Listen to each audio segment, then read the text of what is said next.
ज्यांच्याकडे 20-20, 25-25 एकर जमिनी होत्या त्यांच्या मुली आता नाशिक मधल्या 5व्या 6व्या मजल्यावर 1000 स्क्वेअर फुटाच्या फ्लॅटमध्ये आहे. त्या फ्लॅटला अंगण नाही, झाड नाही, काहीच नाही. आमच्याकडे पूर्वी रात आंधळा असलं तर ते माणूस दरवाजा उघडायचा, अख्खं गावभर फिरून यायचं, सगळे बरोबर घरी यायचं.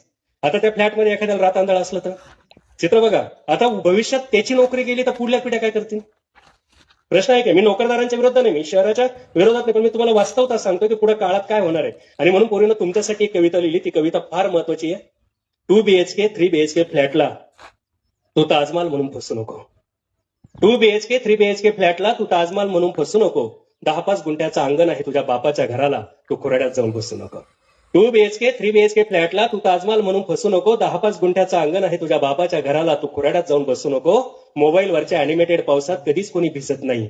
शहरामधल्या 5व्या मजल्यावर कुठलंच सुख रुजत नाही. मोबाईलवरच्या अॅनिमेटेड पावसात कधीच कोणी भिजत नाही. शहरामधल्या 5व्या मजल्यावर कुठलंच सुख रुजत नाही. भिजायचं असेल, रुजायचं असेल तर हवी असते माती, आणि वरून खऱ्याखुऱ्या पावसाची सर. आयुष्य करायचं असेल हिरवगार तर पोरी शेतकरी पोराशी लग्न कर. नोकरी नोकरी काय करते, नोकर नोकर असतो.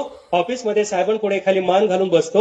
इथं बांधाच्या सिंहासनावर आणि रुपेरी आवाळाच्या छताखाली जेव्हा माझा बळी बसतो, तेव्हा हिरवागार साम्राज्याचा तो एकमेव सम्राट असतो.